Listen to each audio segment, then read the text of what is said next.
Hello, everybody. I am Leo Babauta from Zen Habits, and in this video, I'm going to talk about quitting social media or simplifying your use of technology. So we're going to look at like how to actually tactically approach um, cutting out distractions like social media. Let's say you're addicted to it and you want to quit social media, or maybe you want to just simplify your technology use.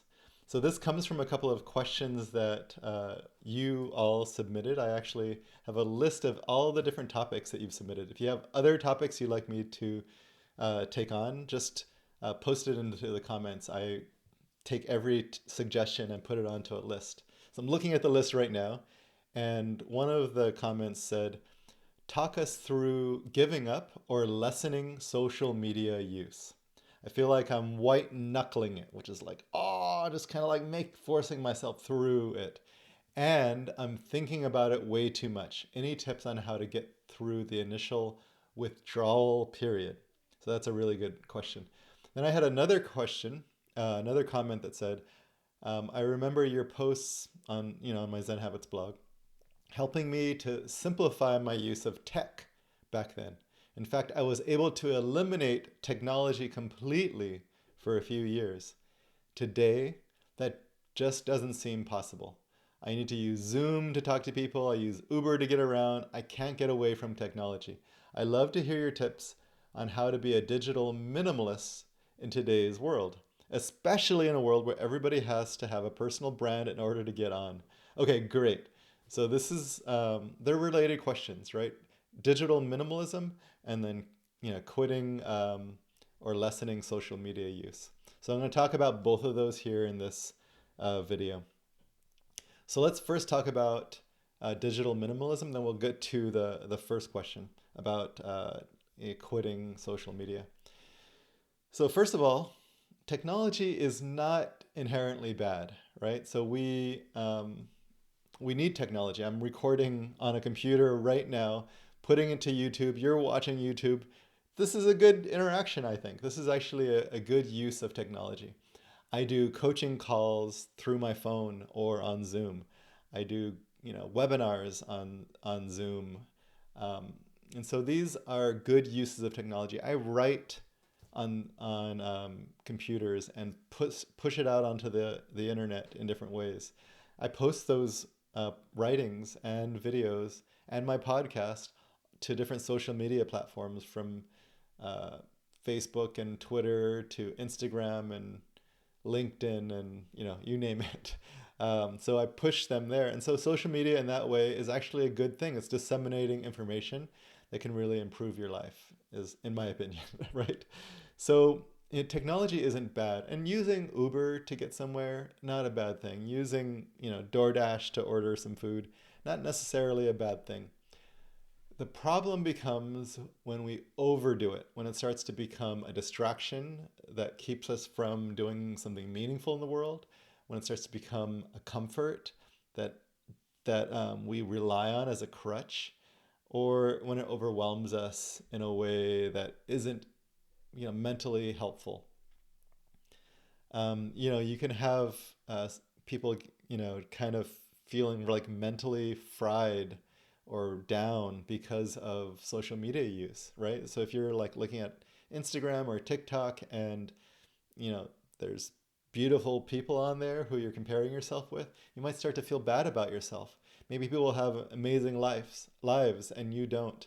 And you start feeling bad about yourself and you start comparing yourself to others. That can be, not a good thing for your mental health. So we want to distinguish that technology can be a good thing. Using technology can be a good thing, but it can also be detrimental. And that's hard to distinguish sometimes.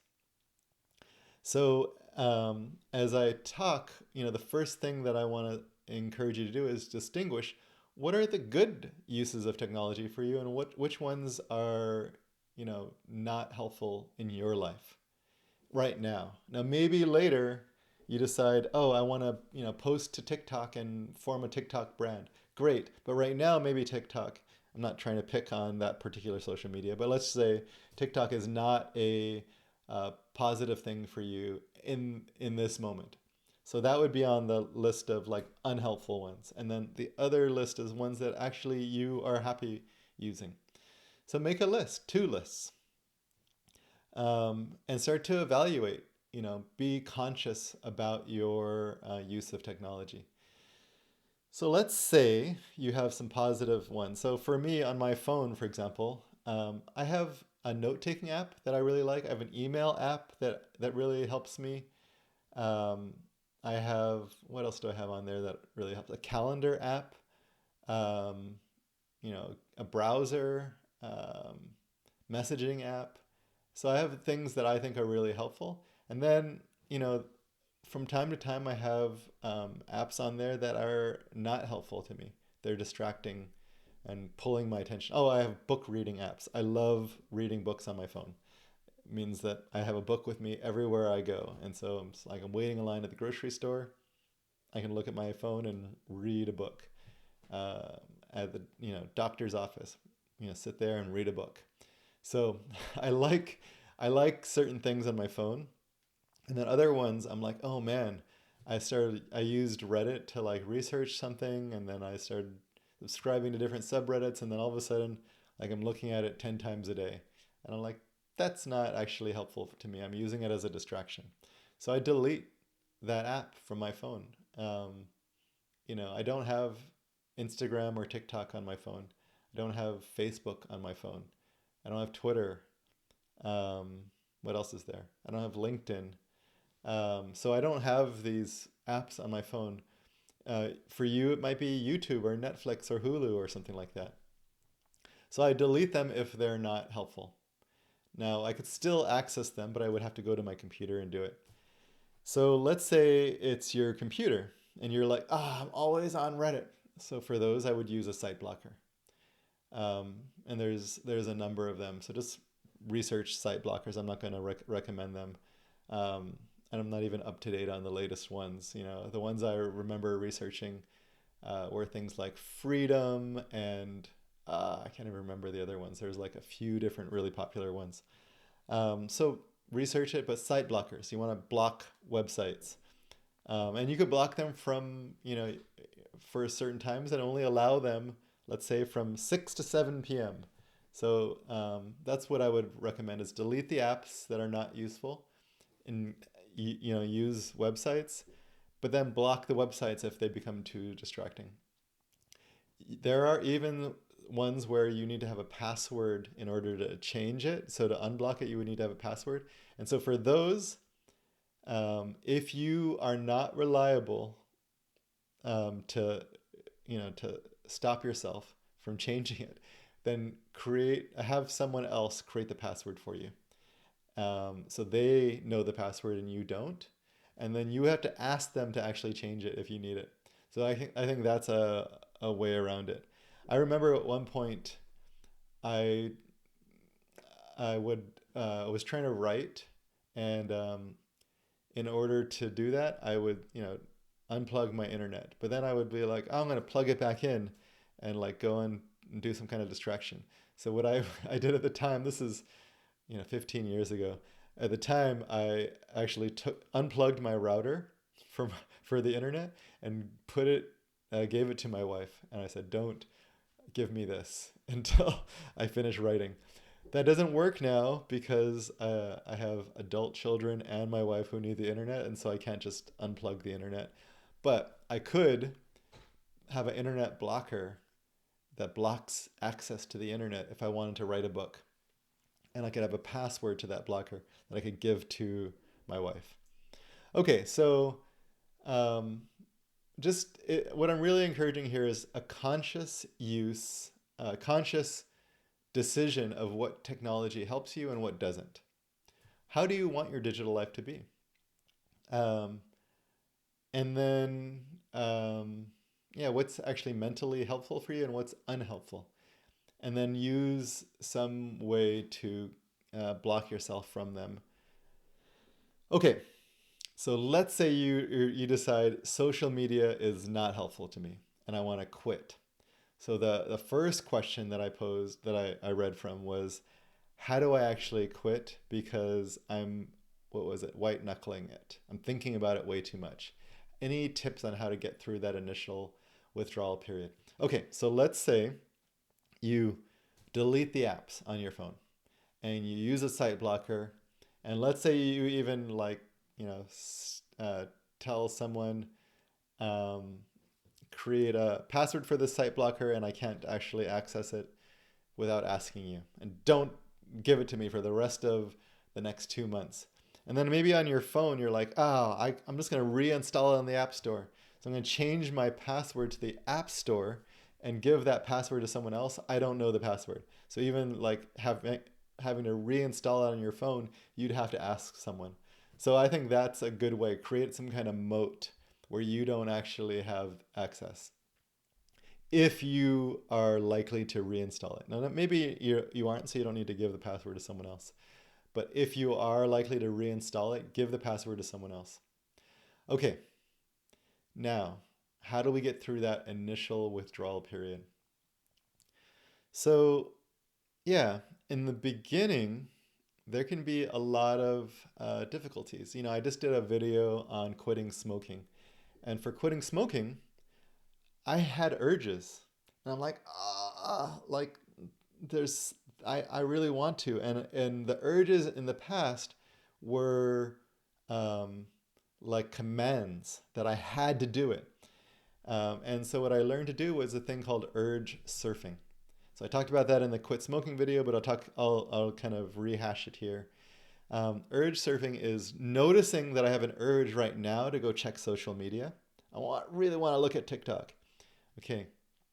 And so instead of letting myself go to TikTok, because I deleted it from my phone, I'm going to watch the urge rise up in my body and get more and more intense. And then it crests and it goes away. And then it might come back and then it crests and it goes away. So I just kind of ride that urge as it goes up and down, up and down. And then eventually, like, it's not even a big deal. So maybe it goes up and down a few times, 3 to 5 times. And then it's like not even strong. So that's urge surfing. And what you learn from that is actually urge is just a feeling in the body that gets strong and then goes away. Gets strong, goes away. And so it's actually not even that intense if you pay attention to it, for the most part. And I'm not talking about like addiction to heroin or something like that. I'm talking about addiction to TikTok. It's not that intense. Addiction to smoking, same thing, not that intense. It might feel kind of intense, but it's really just stress. And it's triggered by stress. So if you're feeling stressed out in your day, or there's some stressful thing, some task that you don't want to do, or your email inbox is too full, and you're like, you need to get away from it. And so what we do, and when we want to get away from it, is we go to our coping mechanism, which let's say is TikTok, right? Or Instagram. So it's like, I need to go like relieve this stress by going on to those things. Now, what we know is that those don't actually relieve stress. It might feel like it for a moment. It's like, okay, I'm swiping through, doom scrolling through a bunch of different things, and like it takes my mind off of that thing that's stressing me out. But actually, it creates more stress in your life. So it doesn't work. It's not a good coping mechanism, but it's the one that we've learned to like rely on as a crutch. So what you have to do is find other coping mechanisms, because you're still going to have the stress from your life, but you don't want that. And so when you're going through the withdrawal, instead of white knuckling it through stress, you need to have a way to cope with the stress. Now, maybe you sit and you meditate. Maybe you do some breathing exercises.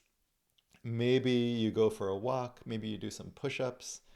Maybe you do some yoga. Maybe you get a cup of tea, a hot cup of tea, a mug of tea or hot cocoa. Don't go to food unless it's like healthy food, like carrots or broccoli or something like that. But I wouldn't use food as a replacement for social media, because then you just have a new crutch that's going to make you unhealthy. Um, maybe you take a hot bath. Maybe you go for a run. Maybe you talk to a friend. Maybe you call up a coach. Whatever it is that you do. So maybe you journal. So these are all healthy ways to deal with stress. When I was quitting smoking, I would sometimes massage my shoulders because there was like tension in the shoulders. So that can be helpful. Um, but another coping mechanism. So write down a few options and then try them out. When you feel, oh, instead of white knuckling it, go do something else that will relieve the stress. Maybe you read. Reading is a good thing, right? Um, I wouldn't use watching YouTube videos unless it's specifically the Zen Habits YouTube channel. And you can give yourself 2 videos and then stop. So yeah, so oops, hit the mic there. So yeah, we want to find a coping mechanism. And then when the urge comes, do some urge surfing and then go and do the coping mechanism. That's not social media.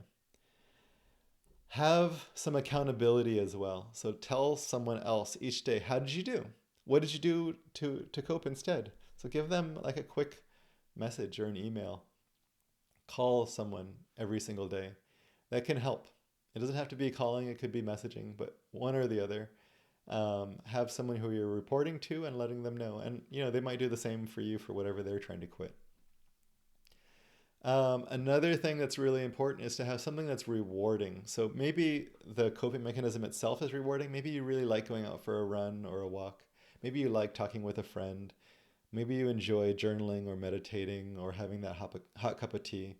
So, the coping mechanism itself can be rewarding, but maybe you do something else that's rewarding. Like, okay, you know what I'm going to do is I'm going to go take a nap. That's rewarding for me. Um, Maybe I like hot cocoa or hot tea. Maybe that's going to be a nice rewarding thing. It's going to help me feel soothed and feel like I'm doing something really nice. Because social media itself can be rewarding, and then if we just get rid of rewarding, we just have like this grayness in our lives, and that isn't necessarily a bad thing, but it's really hard to just go from like rewarding like candy casino kind of like rewardingness to nothing. So we want to have something else that's rewarding. When I was quitting smoking, I uh, I was using candy for a little while, and that I didn't feel healthy. So I talked about this in the quit smoking video, but I froze red seedless grapes, frozen grapes, pulled them off of the stem, put into a container, froze them, and then when I felt like smoking, sometimes I would just pop a frozen grape in my mouth. And it's healthy. You can't eat a lot of them, so you just kind of suck on it and chew it. And then it's kind of rewarding. So I actually really liked that coping mechanism. And it was a secret like weapon against my smoking urges. So that's what I would say is find something to do that's rewarding, that helps you cope with stress, and that isn't social media, so that you can actually look forward to this replacement. That's what I've got for you on quitting social media use and on digital minimalism. Thanks, my friends. Let me know if you have any questions. If you like this, like it to help others discover it here on YouTube. Subscribe, that really helps me, and you'll get more good content going forward. And then share it with someone who could use some Zen habits in their lives. Thanks, my friends.